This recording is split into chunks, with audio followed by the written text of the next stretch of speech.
జగన్ యాత్ర 1000 కిలోమీటర్లు దాటింది.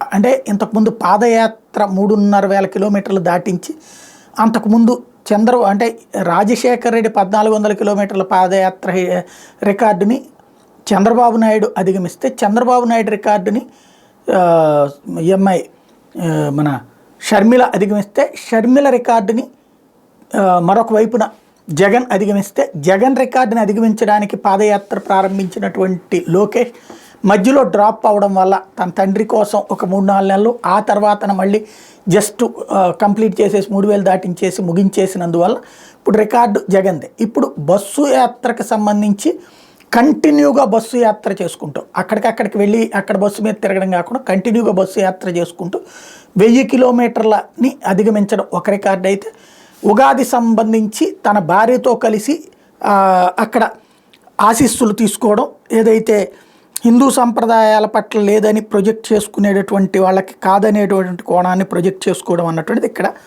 సాగుతూ వచ్చిందనమాట.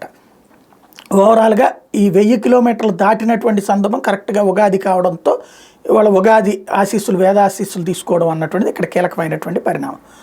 ఇది ఓవరాల్గా జరిగినటువంటి తాజా అంశం.